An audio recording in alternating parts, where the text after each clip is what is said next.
Selamat malam, saya merasa sangat terhormat dan senang bisa berada di sini malam ini.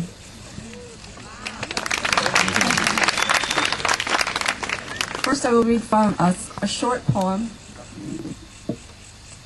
Actually, first I'll read an excerpt from a longer poem, and then I'll read some shorter poems that have been translated.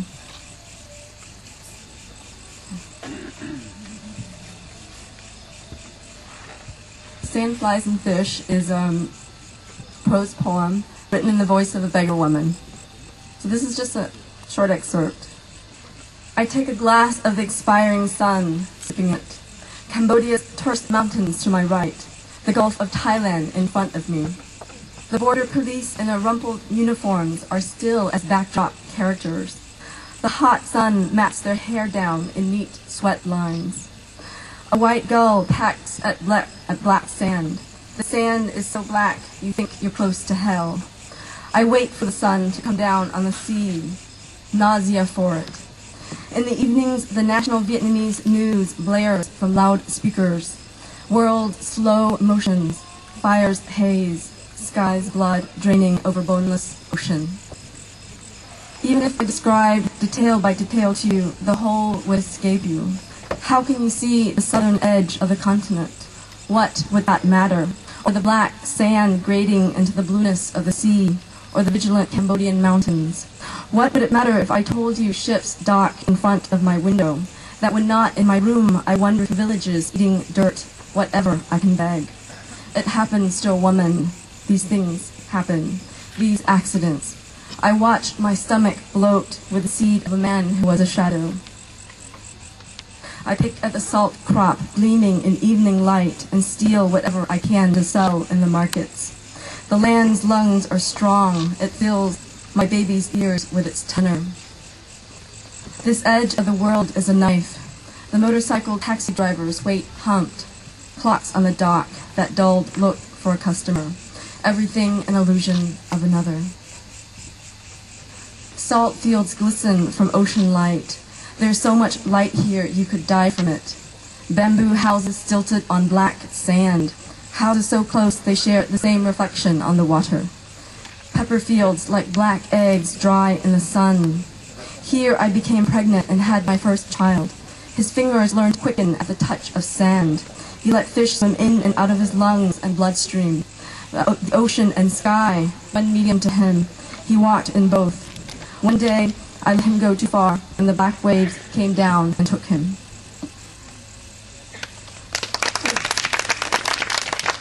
So please read the rest. I'll read next a poem called A Bird of Laughing Feathers. This is my peace poem. A bird of laughing feathers, song gregarious, concord to every cell in mitochondrion, to every person, all bodies, nations, neighbors, sons, daughters, brothers and sisters, of every skin color, to those who breathe, those who sleep, to those who kick and bother to dream, to those who dream and die dreaming. Armistice to those with knives, guns, and bombs, a nail, a grenade on one's back, cactus scorched, a board of thorns, ashes, knocking, knocking. To those who die, fighting, limbs burned off, eyes torched, to those who are alive, fighting, limbs bombed off, heart beating, a century in the forest, meditating under a tree. Repose to those with mercurial hearts, ailing, peace to nocturnal invasions, bodily invasions, to the seers, the blind and decrepit, to the pallbearers, a flowing river of blossoms.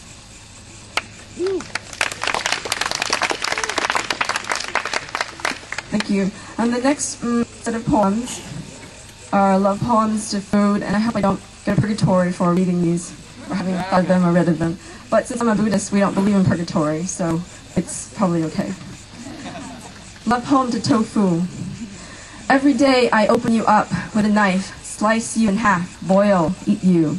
Oh, how I need you. Warm, creamy white, loaded with vegetable protein. How can I live without your textured taste? I don't even remember when we first met. It must have been in Saigon in a soup dish my mother made with tomatoes and a solitary flaming egg. For many years I knew you made in California, not as good as in Vietnam, but now in Tokyo you once again become divine. You are exquisite, plain, dipped in soy sauce or nukmam with a bit of lemon and cayenne pepper. Varieties of you I love, silken, firm, raised, tofu, I feast upon you.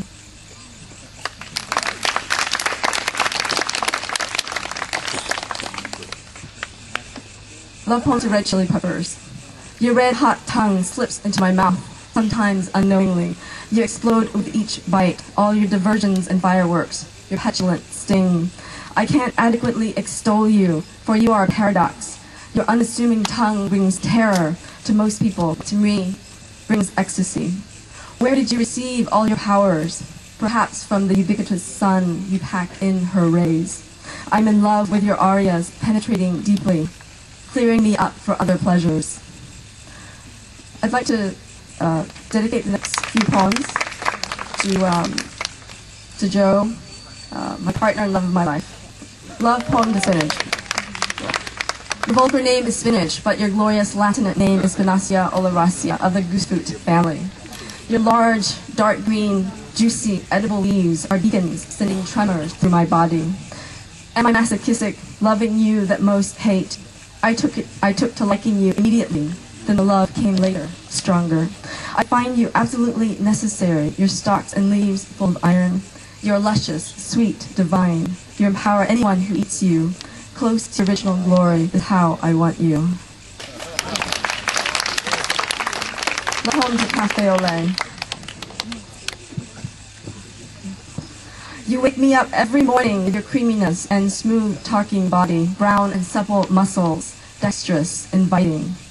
Your caramel and froth sing to me in French, and I sing in French all day Edith Piaf, her spare-like songs. With a bit of sugar, it is amazing how you bring me to an addictive frenzy. White frizzy fuzz, your brown-white mustache, your milky otherness, your stunning inkiness, that would write odes, ballads, and novels, that would build railroads and skyscrapers, fences, and automobiles, skyrockets, civilization itself. You are nothing like the Café Sue of my Saigon, which is exceedingly sweet, bitter, and concentrated, like Saigon itself. Oh, Café au lait, I know you hum sweet nothings and ideas into others' ears. I only wait for you to drive me crazy, inflict an ulcer. Perhaps I should give you out for something more gentle, faithful, like green tea. Love poem to green tea. I gave up Café au lait. Love poem to green tea. Smooth, unassuming, low-key. I have left Café au lait for you, darling. Left the coffee bean for your complicated yet pure leaf. Your body, emerald, tranquil, aslant rhyme. Underneath this clear verdigris is your inner self. Underneath the unassuming demeanor is your prudent uniqueness, your discreet, fluid whispers. You give me strength in the mornings. When the day is low, you give me energy. Your powers so steady they are enacted without the drinker's knowing. Sleek, lustrous sage, sending me waves of bright, undulating consciousness. And the last poem, I dedicate the next poem to all those involved with Utan Kayu, and gratitude for having brought me here. I'm eternally grateful. So I wrote a love poem to Soto. I tried it the first time at the art gallery opening in Mong-Lan, and it just overcame me. So here it is. Love poem to Soto. In Mong-Lan, the first time I held you, given to me by a kindly woman who laughed when I said, "No, I am." I was expecting nothing. You exist with such simplicity, broth clear as a warm golden day, bean sprouts, tofu, tempeh, cabbage, shallots, rice from the verdant paddies of Java. It was love at first taste. The first bowl quenched a physical hunger. The second quenched the hunger in my soul. From each spoonful, the mountains of Java unfolded. Gunung Merapi, lush banana leaves beaconing. The jungles, palm trees came forth. The terraced rice paddies unfolded. Steeps of young strapping rice. With each spoonful, Borobudur unfolded. Each carved stone story. Each Buddha, each stupta. Each memory of water and stone. Yet to me, how familiar your taste, your sweet juices. By what routes did I come to you? Plane, trains, and buses. Distances long and far away. How long have I dreamt of you, distinct as the pho of Vietnam? The Javanese landscape glistens on your surface, a body swirling with kunyit, Turmeric. A dawning sun, oh Soto, dancing on my tongue. How long have I dreamt of you?